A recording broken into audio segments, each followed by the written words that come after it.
kapag pinag-usapan na po natin itong mga kwento-kwento na may mga kongresistang kontratista ang kanilang mga pamilya sa government projects, how will you start the investigation? Hindi, siyempre, we would like to get the list first. No? If Senator Lacson has the list, then we will ask the congressman involved kung talaga bang are you part of this list and do you confirm that you are getting contacts in government while you are a congressman. Kasi siyempre, ano ho yun talagang either yes or no lang ho yung sagot pa.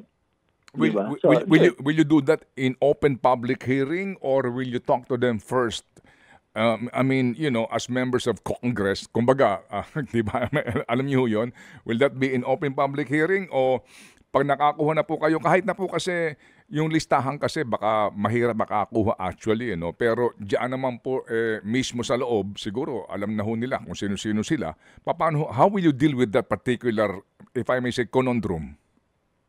No, I think if it's an open public accusation by high-level officials, I think they will have to deny it at a high-level forum as well.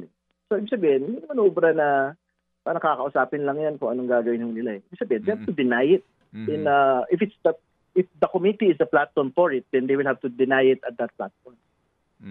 Pero kasi mabigat na akusasyon yan sa totoo.